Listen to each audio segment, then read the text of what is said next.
भाई आर्य को पता चल चुका है कि नील और जलंधर मिले हुए हैं।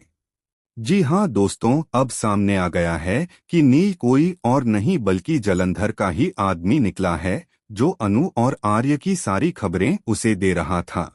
लेकिन ये सब हुआ कैसे?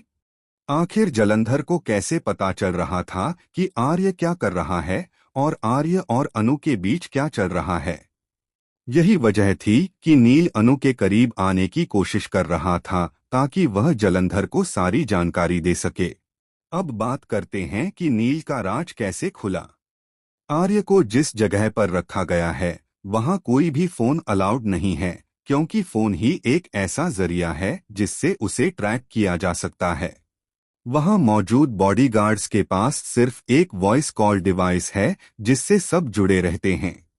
आर्य बहुत परेशान हो जाता है और कहता है, मैं सुबह से अनु से नहीं मिला, उसकी आवाज नहीं सुनी, मुझे बहुत बेचैनी हो रही है।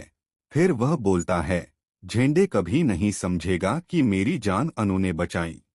उसी की वजह से मैं लंदन नहीं गया, तभी बच पाया, वरना जलंधर ने मेरे पीछे शार्प शूटर भेज दिए थे।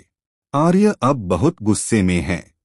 दूसरी तरफ जलंधर फोन करता है झेंडे को और कहता है, केशव झेंडे, आर्य को जहां छिपाना है छिपा ले, लेकिन उसे हर चीज का जवाब देना होगा जो उसने किया है। यानी आर्य ने कुछ ऐसा किया है जिसके लिए जलंधर उसकी जान के पीछे पड़ा है। फोन कटते ही झेंडे की हालत खराब हो जाती है। अनु यह देखकर पूछती है, सब ठीक तो है ना सर?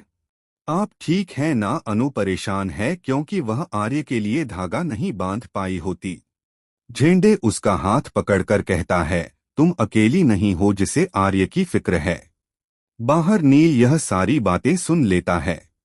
झेंडे गुस्से में गेट खोलकर नील को पकड़ लेता है और कहता है, नील अपने काम से काम रखो, अब मेरी नजर तुम पर है।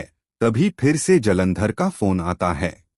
वह धमकी देता है, केशव झेंडे, मुझे पता है आर्य कहाँ छिपा है, मैं उससे बस 2 मिनट की दूरी पर हूँ, चाहूं तो सामने जाकर खत्म कर दूं, लेकिन उसमें मजा नहीं।